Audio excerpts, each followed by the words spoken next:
Posicionaria em relação a esse argumento que também dos movimentos sociais. Por exemplo, o aborto é proibido, mas ele existe e até mata mulheres de muitas mulheres aí no Brasil. Por exemplo, a história do casamento gay é proibido, não está na lei, mas ele existe. Todo mundo está aí, né, bate. Como é que, tem uma realidade e um discurso. Como é que isso se resolveria hoje no país? Olha, se você legalizar a questão do aborto, as clínicas legais vão prosperar por aí.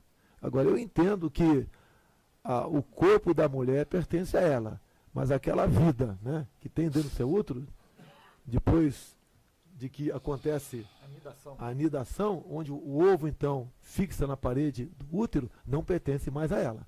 Ela pode até morrer numa clínica clandestina, mas ela está matando alguém que ela gerou num momento de prazer. Isso tem que ser respeitado.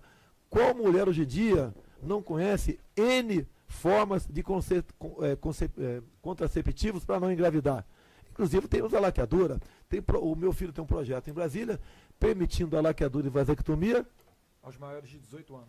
Aos maiores de 18 anos. Hoje você, homem, tem que ter 24 anos e 2 filhos, a mulher também. E ele quer passar para 18 anos. Então, a partir de 18 anos de idade, a mulher que porventura queira fazer uma laqueadura, o homem uma vasectomia, independente se ter filho ou não, possa fazê-la.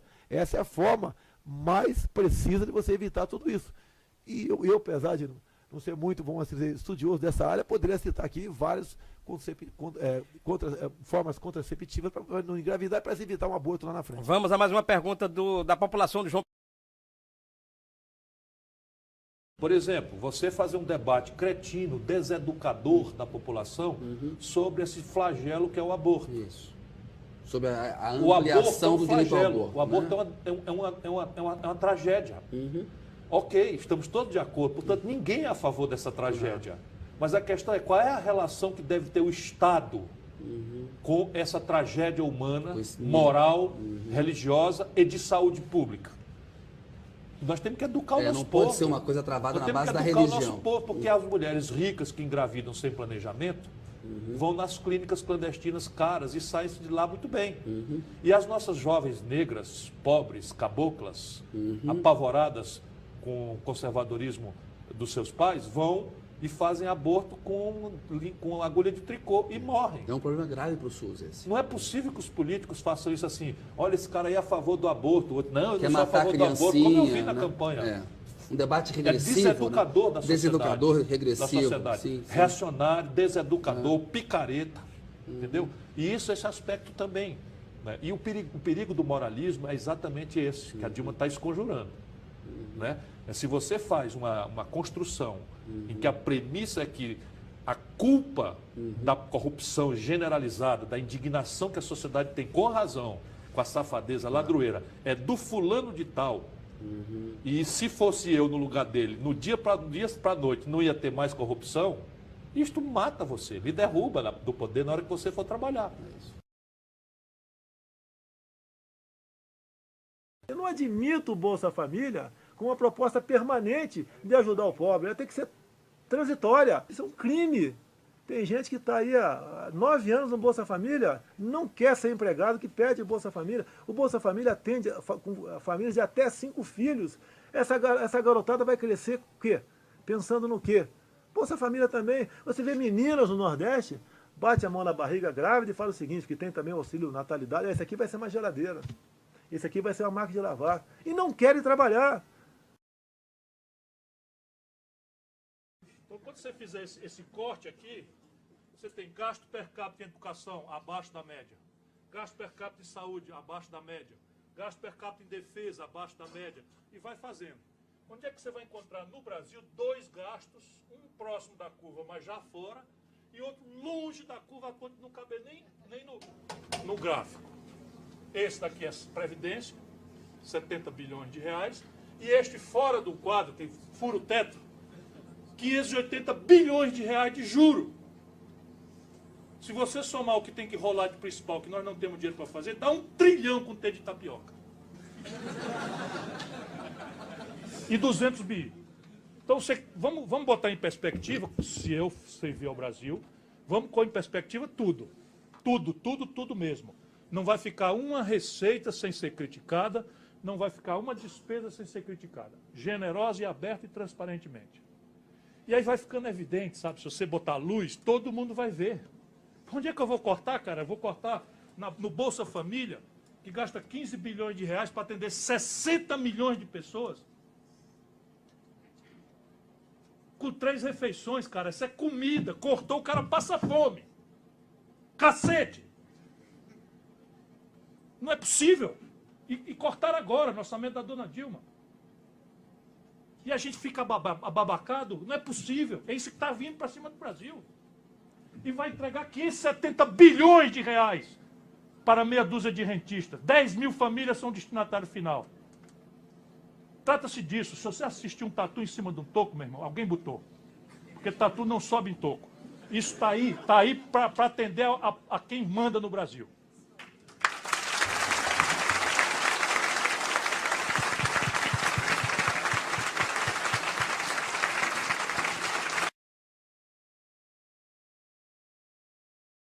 Surfar na onda, não é? Como está acontecendo nesse exato momento no Brasil. Se fala em desvio de dinheiro, roubo, enfim, corrupção, e todo aquele que porventura venha a bater, a ser contra a corrupção, vai fazer barulho, não é? Eu acho que tem coisas mais palpáveis num Brasil tão grandioso chamado Brasil, num país tão grandioso chamado Brasil, que deveríamos debater, E eu lhe pergunto, né, se estamos em crise, qual a política econômica que deveríamos adotar? O senhor que tem esse anseio de ser candidato a presidente, creio que será candidato à presidência da República. Então, eu queria ouvir, não barulho, homossexualismo, racismo, perseguição, eu queria ouvir o deputado Bolsonaro falando sobre a crise econômica do Brasil e quais as saídas. Quem faz a pauta aqui são vocês. Alguns têm uma paixão pela questão LGBT e ficam perguntando isso o tempo todo para mim. Não é o caso do Guilherme, não. Há 5 anos, 12 países, entre eles a primeira e a terceira economia do mundo, Estados Unidos e Japão, costuraram o Tratado do Pacífico. O Brasil ficou fora mais uma vez. O Brasil está amarrado ao Mercosul. O Brasil fez miséria para que a Venezuela também entrasse no Mercosul, inclusive criando um problema diplomático com o Paraguai, que agora vai começar a não mais vender o excedente da energia Itaipu para nós, vai usar talvez na produção de alumínio em seu país. A economia nossa não pode continuar sendo voltada apenas para o Mercosul ou para o viés ideológico. Nós temos que abrir para o comércio do mundo todo. Na questão da economia também, o Estado tem que ser menos paternalista, tem que dar mais liberdade para o empresariado poder investir, dar garantia para tal. Não ficar assinando acordos, como por exemplo, que eu acabei de falar aqui, de importação de bananas com o Equador diretamente para o CEAGESP em São Paulo, que acaba prejudicando a produção de banana no Nordeste também. Porque junto com isso, já que o controle fitossanitário é feito pelo país de origem, nós podemos estar importando também, a exemplo daqueles refugiados, né, importando a cigatoca negra e o moco da banana. Então, um país que se fecha no seu mercado para o viés ideológico, a consequência é isso que está aí. E para você reabrir esses mercados, que sejam por melhor acordo possível, você leva no mínimo a 3, 4 anos para você poder respirar nessa área. Enquanto nós não mudarmos essa política em nosso país, enquanto nós nos aproximarmos verdadeiramente da Europa, da América do Norte e da Ásia, e abandonarmos aqui o Mercosul, você pode até fazer negócio. Nós não podemos deixar de continuar importando o gás da Bolívia. Há interesse para eles. Você não pode continuar fazendo muito negócio aqui na América do Sul, mas não dessa forma. Se desprender, né? Você tem que desprender. Você, para fazer um negócio qualquer com qualquer outro país, você tem que pedir bênção ao Mercosul. Geralmente a nossa política vai para o espaço. Então você tem que botar gente com a mente aberta, que vá para um estado mínimo e busque negócio com quem tem tecnologia e quem tem... Eu chamo só a atenção, mais um pouco, Alex, para uma questão bem didática. Sim. Eu gosto muito de ser didático. O que acontece? Vamos fazer um comparativo aqui, né? A crise é enorme e tal, enfim. O Brasil é um país que inventou a tecnologia flex, carros que consomem álcool e gasolina. Eu não sei se o senhor... Período militar aí, por coincidência. Eu falaria meia hora sobre a realização do período militar. E você não tem um minuto para falar do Sarney para cá que foi feito no Brasil. Aí vejamos, é uma coisa notória aqui, ser bem de dado para você que está em casa, que você que nos acompanha aqui na TV Marcha, e que reflete. Não é? A gasolina está tendo reajustes. Claro, porque antes era subsidiada e agora não, largou-se de mão. E o álcool, que tem um incentivo fiscal, toda vez que a gasolina sobe, o etanol também sofre reajuste. E uma coisa tão pequena que ninguém consegue enxergar isso diante de uma sociedade tão grandiosa que está passando por perrengues, que eu acho que isso merece uma atenção, um olhar, além de qualquer outra polêmica que venha acontecer nesse país. Quem decide o futuro de um país é quem está sentado na cadeira presidencial. Um presidente não pode tudo, mas pode muito. O barril do petróleo, há 1 ano e meio, estava $130. Hoje está 45 e continua sendo reajustado. Nós pagamos, a título de rolagem da dívida nossa, por dia, mais de R$1 bilhão. Se nós temos 200 milhões de habitantes, arredondando, cada um de nós aqui que está nos ouvindo, deve por dia, para a rolagem da dívida, para o agiota, R$5, R$150 por mês. Com toda certeza, nós aqui pagamos muito mais, porque tem muita gente que, infelizmente, não consegue nada produzir. Até vive de projetos do governo. Então, a conta é muito alta para nós. Nós temos que buscar uma maneira de negociar essa dívida nossa. Não é calote, não é isso, é negociar. Nós não podemos pagar tanto, porque até aqueles que ganham em cima dos juros vão acabar perdendo tudo no futuro. É muito carrapato para pouca vaca. E a comunidade financeira tem que entender. Não vou aqui fazer um discurso de atacar banqueiro. O banqueiro é importante, é essencial para o desenvolvimento de um país. Mas a forma como você trata, como o governo inclusive trata, a taxa Selic é um crime. Você pode ver, a cada 1% da taxa Selic equivale a mais R$20 bilhões de despesa que o Tesouro tem por ano. Se o governo, eu estou sendo simplista aqui, por favor, se o governo de 14,25 passa para 12%, essa taxa equivale à CPMF que ele quer cobrar agora lá. Eu jamais votarei para criar qualquer novo imposto ou para aumentar qualquer outro imposto. A nossa carga tributária é uma das mais altas do mundo e um dos piores serviços. Em muitas áreas nossas aqui é gestão, é você dar exemplo. Não pode uma presidente da República, como a senhora Dilma Rousseff, quando vai para o exterior, dorme aí, o pernoite dela sozinha, em torno aí de 15 mil, 20 mil dólares. Não tem país que, não é que aguente, pode até aguentar isso aí, mas a título de exemplo, não pode ser seguido pelos simples mortais que estão nos assistindo agora. Mas o que eu queria dizer, basicamente, é que esse mundo reacionário quer dizer, como a lei da física, que qualquer mediação nacional à livre circulação de riquezas é uma impertinência do passado. Aproveitam os escombros da velha ordem que eu descrevi aqui, e de fato a velha ordem morreu, e oferecem como solução uma simplificação grosseira. Qual é? Abre as fronteiras do país, desmonta as mediações nacionais, elimina a intrusão do Estado no domínio econômico e deixa que o empreendedor privado, individualista, que mais do que ninguém sabe garantir retorno ótimo à alocação de recursos escassos, faça o seu trabalho livremente, quiçá com o menor peso possível, inclusive dos custos do Estado. Daí essa demanda, essa gritaria por uma reforma tributária, que não é por a modernização do sistema que é necessário, é pela revogação da carga tributária sobre a incidência produtiva. Esquecendo o déficit da Previdência, esquecendo o pagamento de servidor público, esquecendo o hiato de infraestrutura do país, esquecendo a demanda dramática por questões públicas que a sociedade brasileira de 190 milhões de habitantes tem, e só o Estado terá alguma resposta para hoje, para amanhã ou para depois da manhã, para essas expectativas mínimas que nós temos que manejar. E eu não falo nada por questões de apego ideológico, simplificador, já me livrei disso há muito tempo.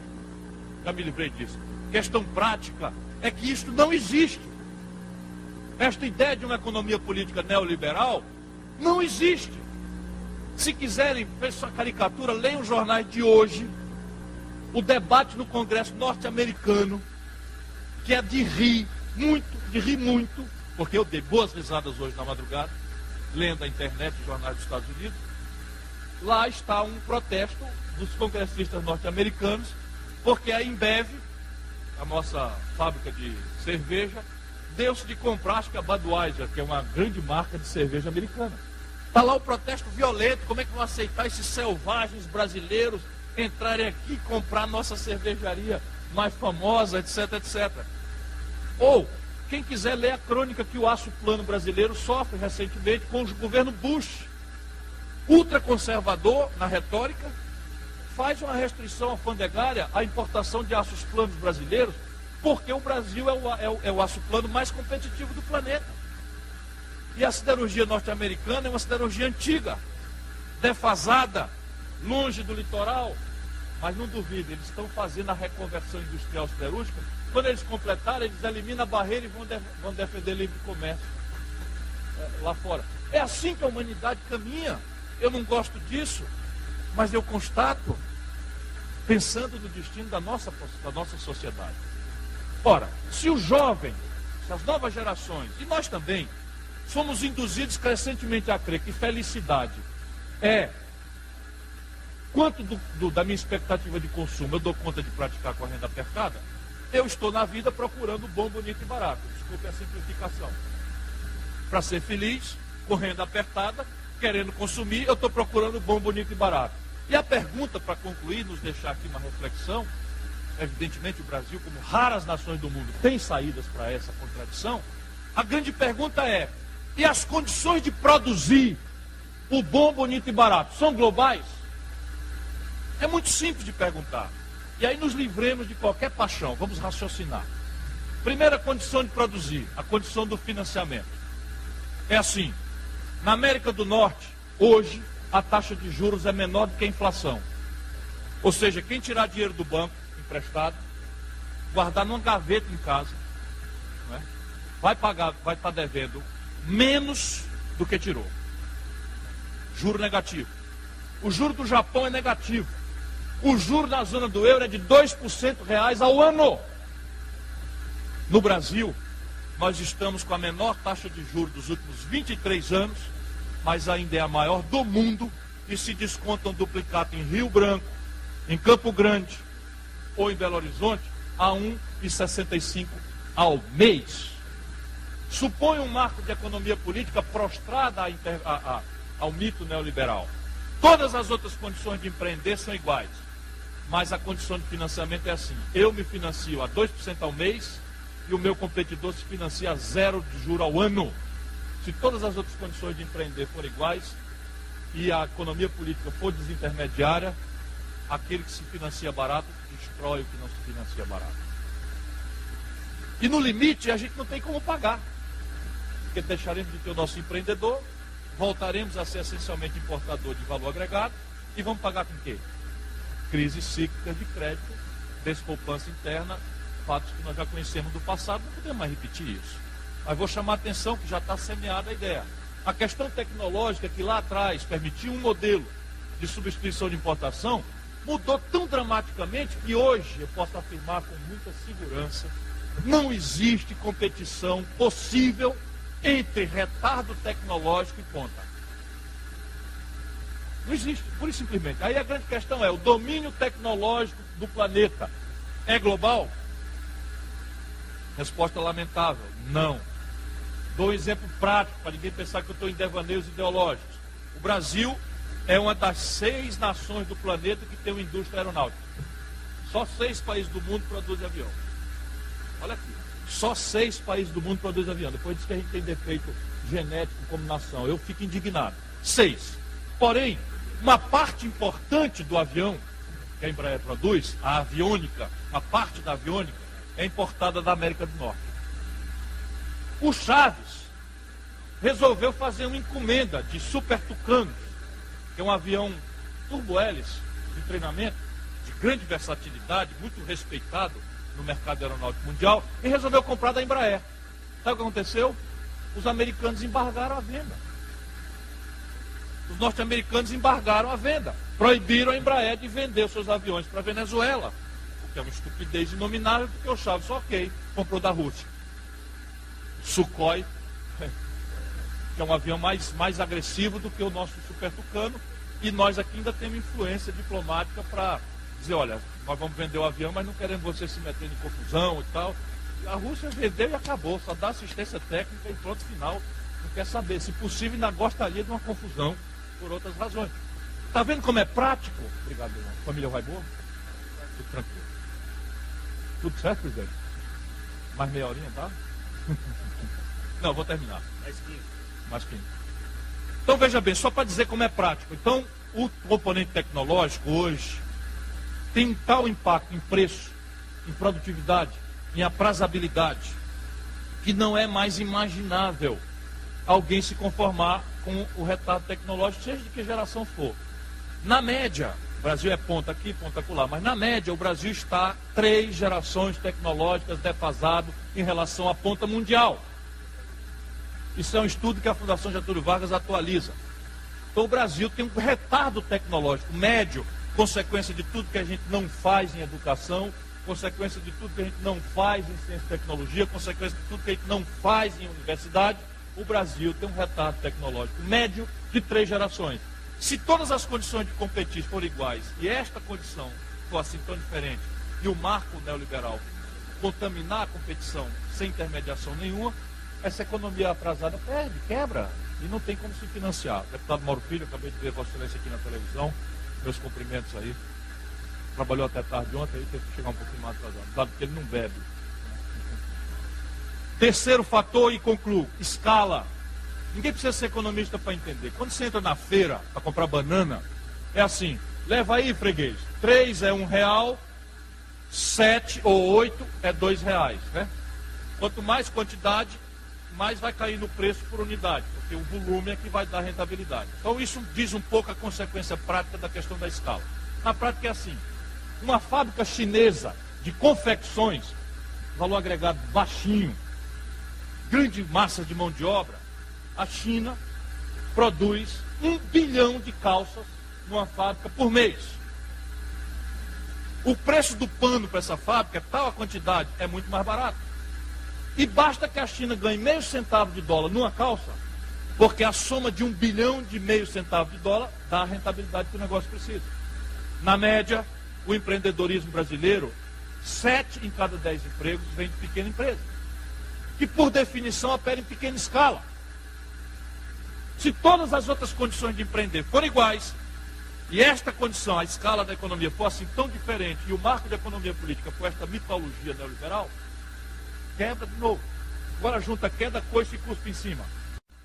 O Brasil tem uma economia de pequena escala, uma economia estrangulada no financiamento ainda, e uma economia anacronizada, do ponto de vista médio, no padrão tecnológico.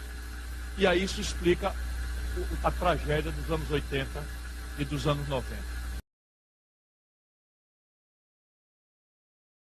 Se você fosse hoje o presidente da República, você fecharia o Congresso Nacional? Não há a menor dúvida, daria golpe no mesmo dia. No mesmo dia. Não funciona. E tenho certeza que pelo menos 90% da população ia fazer festa e bater pau. Não vai falar em ditadura militar aqui. Só desapareceram 282. A maioria marginais, assaltantes de bancos, sequestradores. E aonde só no Carnaval de São Paulo, em 20 anos de regime militar, só no Carnaval de São Paulo, o último morreu mais de 300. Mas essa imagem não é a imagem que a população tem, né? Desculpa, né? Através do voto, você não vai mudar nada nesse país. Tá? Nada, absolutamente nada. Você só vai mudar, infelizmente, quando um dia nós partimos para uma guerra civil aqui dentro. Né? E fazendo um trabalho que o regime militar não fez, matando os 30 mil. Começando com o FHC. Não deixar para fora, não. Matando. Se vai morrer alguns inocentes, tudo bem. Como é que eu conheço o parlamento? Eu sou parlamentarista. Você tem ali uns... Não vou dar números, porque é muito arbitrário. Mas você tem um núcleo que não é pequeno, suponha ao redor de 1/3, que é de gente muito boa, gente muito séria, muito idealista, muito preparada, muito lida, que tem espírito público e tal. Você tem 1/3 que é de bandido. Bandido, puro e simples, batedor de carteira, ladrão, estuprador e não sei o que e tal. E aí você tem a frase velha do Rui, né, que permanece dramaticamente moderna. O judiciário é o poder que mais tem faltado à República. Porque o que estão fazendo estupradores, bandidos, ladrões e coisas que tal no parlamento? Todos os processos estão correndo e não são julgados jamais. Esse é o problema. E eu, por exemplo, presidente da República, eu já disse quando eu era governador, dizia, gente boa, vocês cuidado com o que vocês vão eleger. Porque se vocês elegerem pilantras, é com eles que eu vou negociar. Não sou eu, o déspota esclarecido, que vou dizer com esse eu não negocio, com aquele eu não negocio. Então, este terço aqui é de bandidos. E a gente tem que pressionar para que as leis funcionem. E este meião aqui, ele vai para onde a hegemonia do executivo indicar. Se a linguagem for decente, houver limites, ele encosta para cá, para o lado dos melhores. Creia nisso. Nesse dia de glória para o povo brasileiro, tem um nome que entrará para a história nessa data, pela forma como conduziu os trabalhos da casa. Parabéns, presidente Eduardo Cunha. O Cunha, como é que você avalia a atual situação do presidente? Complicadíssimo, lamento, votei nele. Continuaria votando? Entre ele e um petista qualquer, votaria. Mesmo entre ele e um petista qualquer, votaria nele, votaria no Fernandinho. Entre um petista que eu votaria no Fernandinho, votaria no Fernandinho Beiramar. Porque eu sei que esse petista aqui, que vai ser colocado, vai estar alinhado com o Planalto. Eu sei o que é sofrer na pele, ser deputado aqui, com o presidente da Câmara, alinhado ao Planalto. O senhor vai votar pelo afastamento da votação dele? Se chegar no plenário, você vai ver meu voto ali, você vai ver meu voto, como você viu. Mas qual seria o seu voto? Hoje em dia, eu tenho que falar no condicional. Os informes que eu tenho até o momento, ele cometeu um crime passível, tranquilamente, para começar aqui dentro, depois, grave. Porque essa coalizão PT-PMDB, da forma como que está, acostumou-se a fazer uma seleção às avessas. Quanto mais incompetente, mais picareta, mais prestígio. Então, repare bem, eles estão querendo dizer agora que vão escolher um camarada chamado Eduardo Cunha para presidente da Câmara. Esse cara deve ser, assim, entre 1000 picaretas, um picareta mor. Um picareta mor. Toda a linguagem dele, eu conheço esse cara. Desde o governo Collor, ele operava no escândalo do PC Faria na Telege. Depois estava enrolado no escândalo do fundo de pensão da SEDAI no governo Garotinho. E aí vem vindo. Depois estava enrolado no governo Lula com Furnas. E agora enrolado até o gogó em tudo enquanto. E ele é que banca os colegas. Todo mundo sabe disso. Antigamente o picareta achava a sombra. Né? Procurava ali o bastidor, ia fazendo as picaretagens dele escondido. Agora não, quer ser presidente da Câmara.